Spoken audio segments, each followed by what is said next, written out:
What's happening, you beautiful mistake? So welcome back to another video.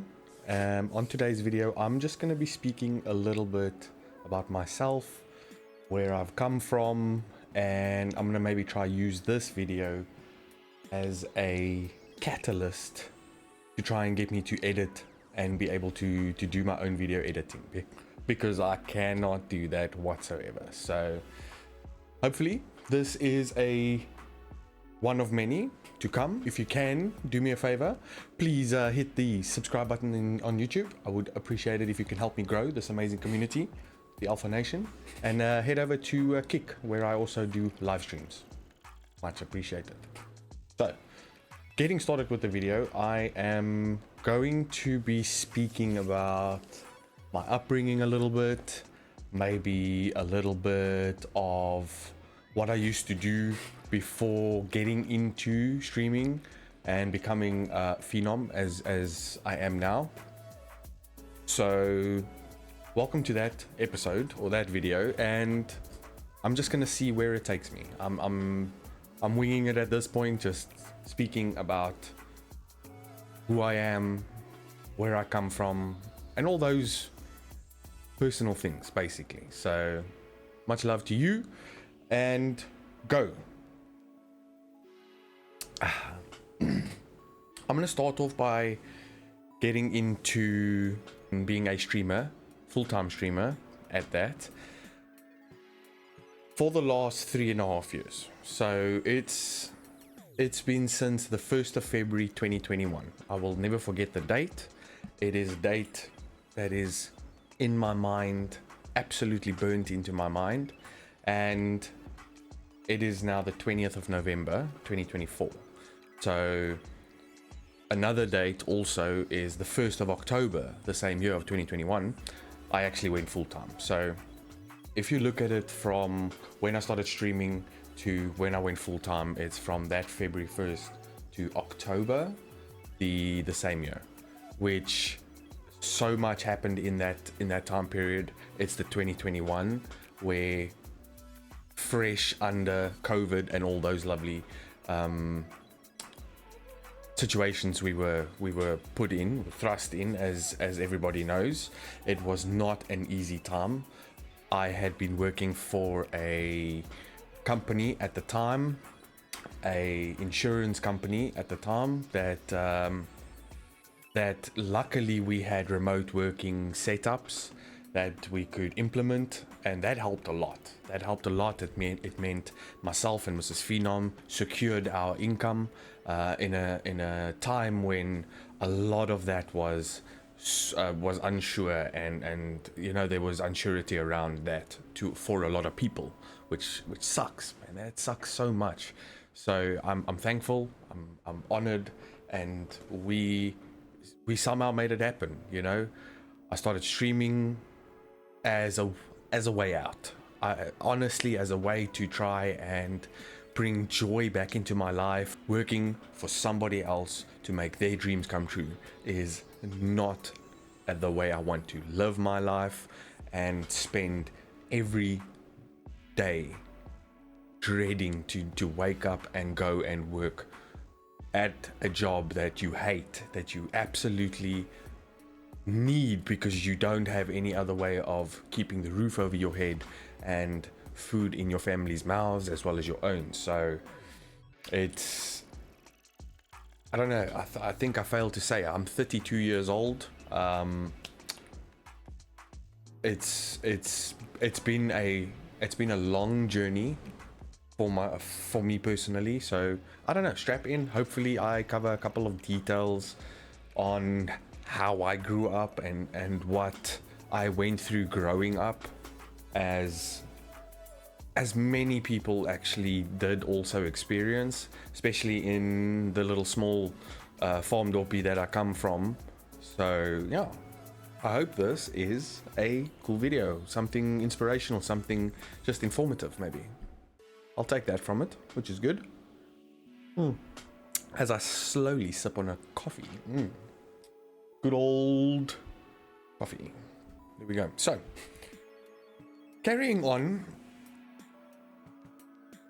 the streaming has been an absolute blessing for me to not only express myself in a way that I didn't even know I could, which is one of the coolest things, but also in then also learning all these new ways that I have to grow just to be able to make it as a streamer, which is this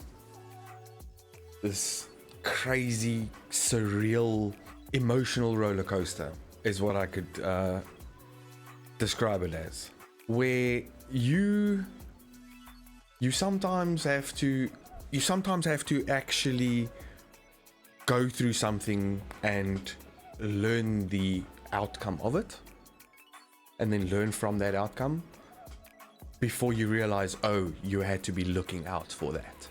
You had to make sure that doesn't happen. Oh wait, you just went through it. It's okay. I have this realization, at least I don't know for how many people can attest to that, but that, for me personally, that is something that has happened a lot in the last little while. Like I said, I've been doing this for 3.5 years now, and in the 3.5 years, so much has happened. Like I said, it's about a 3-year full-time, just over 3 years now full-time. That is a massive change has happened, not only in my personal life, you know, in where the whole way it functioned, the whole way that I started on Twitch, then had no choice but to move to Kick, in terms of being able to even sustain the stream, or you know, keep a roof over my head and my family's head, because I had already been in streaming at that point for 2.5 years. So I've been on Kick just over a year and a bit, and let me tell you, the most amazing thing is the friendships and the incredible community that I've built, that are around me and support me for me, not for the platform. They actually support the content creator, myself, and I cannot thank those group of small amazing people enough. I cannot thank you enough. Alpha Nation, you're amazing. I one day wish I could get this stuff out, but I have things and goals and dreams that I wish to accomplish, and this is just the beginning. This little sit down with myself, just having a little conversation, not even putting in a music or anything, forgetting to even click the button to give you guys some music. Maybe I'll add that in DaVinci Resolve, which is something I am now learning myself. The old pull up a YouTube how to basics. But squeaky chair aside, it is, this thing is also on its way out. squeaky man, it's been a trooper. It's like 3 years. It's been doing its thing for about 3.5 years. It's been really solid. I didn't expect it to listen. I'm tough on a chair. Like, this poor thing is complaining because I am a baluka. For those who know what that means, I am an absolute baluka during a stream, and let's just say it's tough on it. Okay, so that future me says we'll change it. Don't worry, when we can. So anyway, the streaming, 3.5 years, been loving it. It's been ups, there's been downs, it's been all over the show. However, I need to start focusing on creating content, which is what I'm doing right now, and hopefully a couple of these videos that I am now trying to study and go over can give me the insight on how to properly go about really editing a video in a way that is captivating, that is that draws the attention, and that maybe stands out a little bit more than just the average video, you know. And I'd really like to learn how that works, and this is the start of that journey. So I'm literally 2 days now of just watching some basic videos on the fundamentals of even just using the DaVinci Resolve, which is something I'm looking at for a free application. So yeah, needless to say, it's fun but also daunting in a sense of I do still have commitments and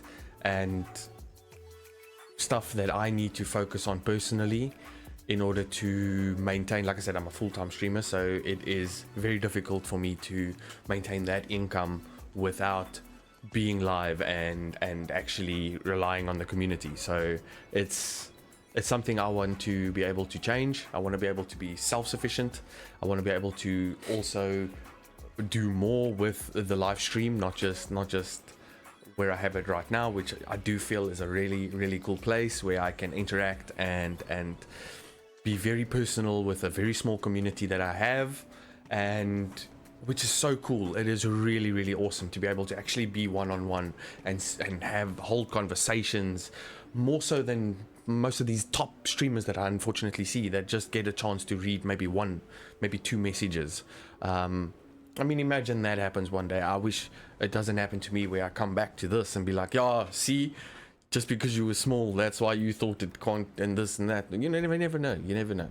But just, yeah, I see that a lot, where they can't really have a cool interaction apart from maybe a quick one or two message dialogue. And I've come to really enjoy having conversations, getting to know my community, getting to know the friends that I have. And man, let me tell you, it's been incredible.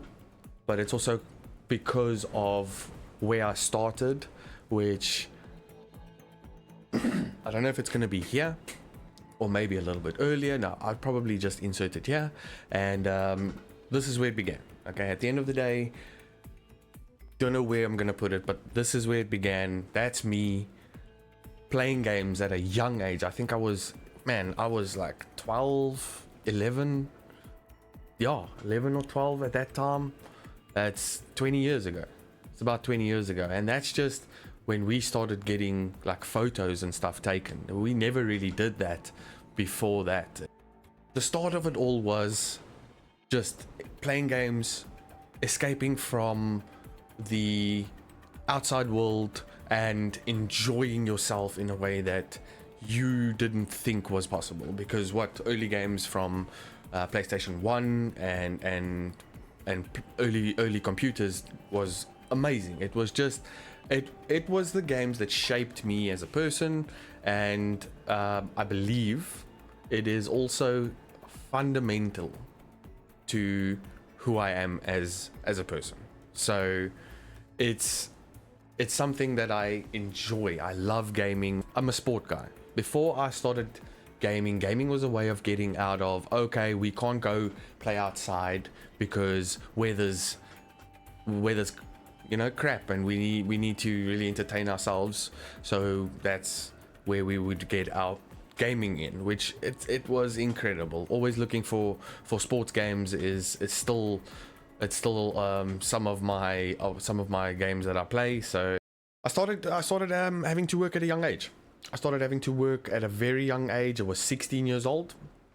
A lot had happened in our family life, where my parents had absolute shit show. It was basically they randomly split. I was 15 going on 16, turned 16, and between the time where they split when I was 15 to the time of 16, writing my my matric, basically it's considered a matric or valid matric, at a school called Michael-Vincent in Alberton. So I did night schooling there for a couple of months after flunking out on grade 10 when I was 15 because of all the, like I said, family drama. Everybody has it, but shit happened. Let me tell you, life-altering stuff happened, and we went through. That's probably one of my those are my darkest days. I'm not gonna lie, those are the darkest days in my entire life. Just thinking about it always gets me emotional, even though it's something that built my character.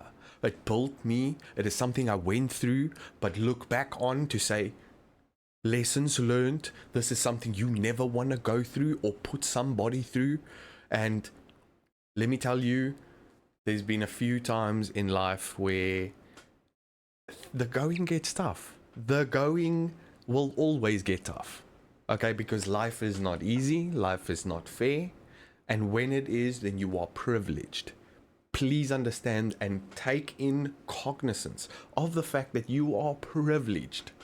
So privileged to be in a position that you are not burdened by that. Okay, so getting back to it, making the absolute best of an insane situation that we maybe can delve on a little bit later. The opportunity came for me to do my matric. Grade 10, 11 and 12, which is a program that Michael-Vincent had run at the time, and they also then I think it's been shut down since then. I don't know if it's still running. They gave me the opportunity to do that as I turned 16 in March, even though they had a sign up. I'm sure nothing will come of this at the end of the day, and if it does, it surely can't be something. But anyway, so they helped me get into the program even though I was 15, and I only turned during the program I turned 16. You had to be 16 anyway, so that was minor issues, but they started the program, and amazing. It was run from, if I remember correctly, it was run from the February through to June, which is when exams started. In fact, like exams were in the end of June, or yeah, if I remember correctly, it was the end of June, start July. So from time of starting night school at Michael-Vincent to then writing my matric exam, grade 10, 11 and 12, and having the following subjects: Afrikaans, English, and then 4 law subjects, which was, and I'm probably gonna forget one of them, I always do, but it was SA criminal law, it was statute law, it was law of evidence and criminal procedure, and it was South African criminal law. So those 4 subjects were our law subjects. So it was a technical law matric, but it counts as a matric, as a valid matric. So at the end of the day, we ended up writing that.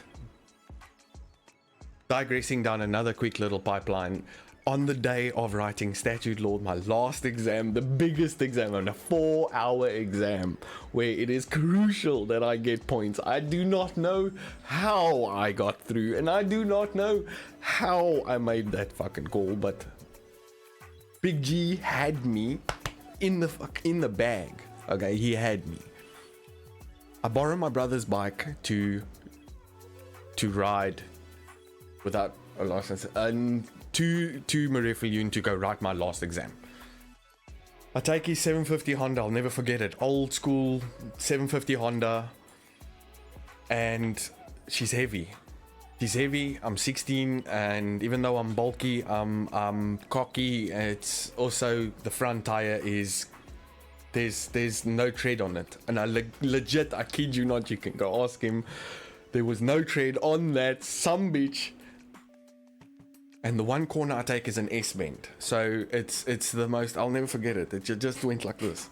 So taking the corner, I go in the S, it goes like this, and it's a sweeping S through there. So the first bit of the S, you sort of get ready to get into the corner motion with the bike. Now I see mid corner when I engage, as I turn, as I initiate the corner, I'm looking at where I'm going. Obviously there's gravel on the road. I'm like, you are kidding me right now? How can there be gravel on this fucking side of where somebody had kicked over some gravel, and there's gravel in the road? As I commit through the corner, I bring it back up, and in the turn, as I try and keep it steady, just straight, I didn't turn, I didn't go into it because I'm not a moron, but as I slow down and hit the first bit of gravel, the bike just went like this. It's literally just choop, there we go. I land on the radiator, crack the radiator, so in other words I can't ride any further. I'm screwed. I open my elbow, I open my knee. Through the pair of leathers that I had, it somehow missed the padding pocket, and the elbow hit just below it. It moved, hit the tar, and lovely opening that was fun. Other than that, unscratched, unfazed. 2 vehicles behind me was a guy in a bucky. Okay, sweetest oak ever. I'm so thankful for that guy to this day. I can't remember his name. He stopped, he helped me put the bike on the back of his bucky. He helped me take it back home. My father had just gotten home from a 24-hour shift, or 36-hour shift I might say, and he had gotten home just as I left. And needless to say, that was not a fun time for me going home there. I phoned my best friend at the time. I phoned his mom. She had just dropped him off. I know she had just dropped him off. He was in the same program that I was in. He was writing the exact same exam. I phoned her, asked her to please come pick me up. This is dire. Like, this is what I just this is what happened. This is what I need. If you can please do me a favor, please come pick me up. She picks me up, takes me to the school, where I just make it like 2 minutes into the door. I show them my ID, because you need to show them your credentials. I show them, listen, I just in an accident, I am late, I'm sorry. They almost didn't let me write. Like, I was legit in shock still. Like, I was still adrenaline up the wazoo. Okay, I was out of it. I sit down, I write, I blank out completely, writing absolute gibberish. I could not tell you from fish to a cyclone what I put on paper. But I'll tell you now, when I got my exam results, when I got my matric results, I should say, and I went to go pick up my certificate, shaking. I remember it right now. I have never been that nervous and that scared in my life, apart from once, twice, maybe 3 times before that. I will tell you right now that is the most terrified I have been ever. It's incredible. It's incredible that knowing that, oh no, that's gonna depend on whether or not I make it through and further in life or not, because everything was against me, or it felt like it was, at least. So Big G looked after me, helped me out again like he always does, and let me tell you, with that 8% that I got, 8% I got for that statute law exam, for that subject. That was the main reason I passed. Had I not written, I was not gonna pass. It's done. If I didn't write statute law that day, I did not pass. I passed. I made my matric. I'm pretty sure my cheek skin has still not sufficiently regrown since that day. Okay, it still hasn't. That's how close it was. Okay, by an absolute margin. So I'll tell you what, somehow screeching through that, then being, I mean, at this point in time, I was doing a waitering job at the age of 15 and 16. So while doing a waitering job, then I wrote my matric, got my matric, and ended up continuing some waitering jobs. Then I ended up making friends with a guy that ended up getting me a job as a building site supervisor and inspector. Specifically, that was the title. Can't tell you from a boo from a goose how that worked, but listen, at the time, I was he was driving me there. We would be on the work site, and then we would drive home. Some nonsense happened, and he was clearly upset at me for something that somebody lied to him about. And then ended up having to get my own car. Got my own car. It was an old Renault. It was an old Renault 5. I'll never forget it. It was a white Renault 5. The most basic of cars. I got it from an old lady that she really looked after this car, apart from the exhaust manifold forever leaking. Like, I am telling you now, the biggest issue that car had ever seen was, apart from the wheel coming off and myself landing up in hospital almost dying. Anyway, the exhaust manifold on that car would leak, and it would leak, and I would fix it, and I would take it for welding, and it would leak again, and then I would have it welded, it would leak again. I would have the amount of money I spent on getting that car to stop getting exhaust leaks ended up being engine mounts.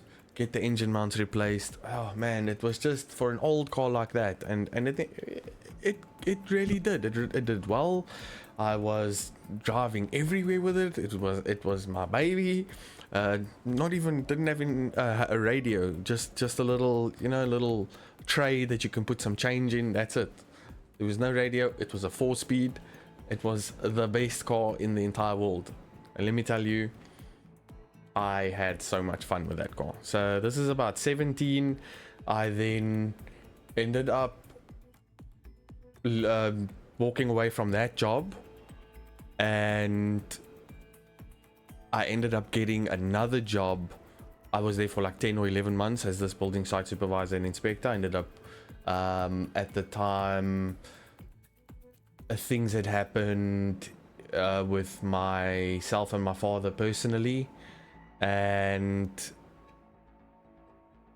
without getting into the specifics of it, I ended up being the rider of a 2008 or 2007 limited edition 1300 Hayabusa that had been crashed multiple times, that had gearbox issues. You could only pull off in second gear, otherwise first gear would literally but there I was at the age of 17 on one of the most wicked motorcycles that I've ever been on. Somehow lucky to even be in that position, given the fucked circumstances that it came to be that it was mine for that period, for like 9 months, 10 months. Maybe it was less, maybe it was more, I can't remember. It was really a dark time. The sheer amount of incredible times I had with this motorcycle, let me tell you, I will never forget it in my life. Never ever will I look back and say that was a bad time because of this one thing, and that is the fact that I got to experience an absolute machine that so few people get to experience. I got to experience it at the age of 17. I had the absolute pleasure of experiencing so much incredible experience that, wow, it was an absolute banger for me to be able to. I'll tell you now, it was incredible. In all honesty, I still reminisce on those days. It's literally half my life ago, 16 years ago. It's 15 years ago, and it was the most incredible time of my life, even though those were the darkest times. I'll tell you now, it is awesome to be able to even speak about this stuff right here, right now, as I don't know how many people will even see this and go through the trouble of probably looking at the entire video. I don't know how I'm gonna splice it up and do that lovely jazz thing at this point in time yet, because it's 32 minutes by the looks of it. So yeah, all that before the age of 18.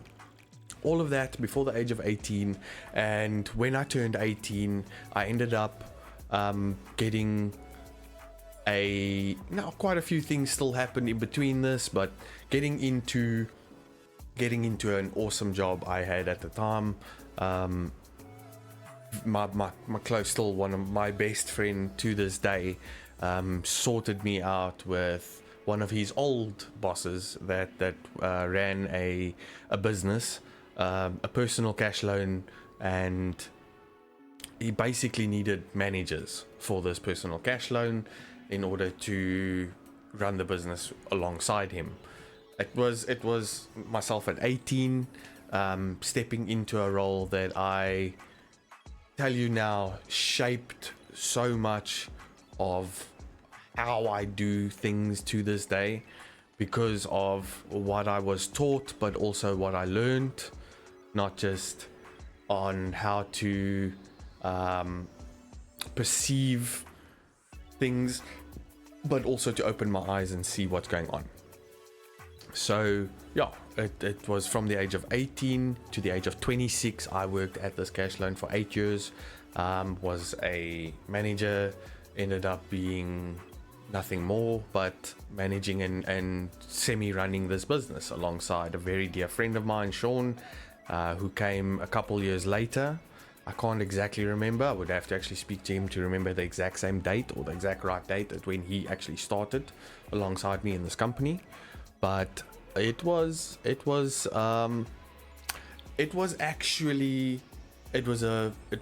great learner for me. I might have not seen it at the time, but I realized it a couple years later that it had actually given me the opportunity to search for another life for myself, further away than I ever thought possible. Like I grew up in Johannesburg, South Africa.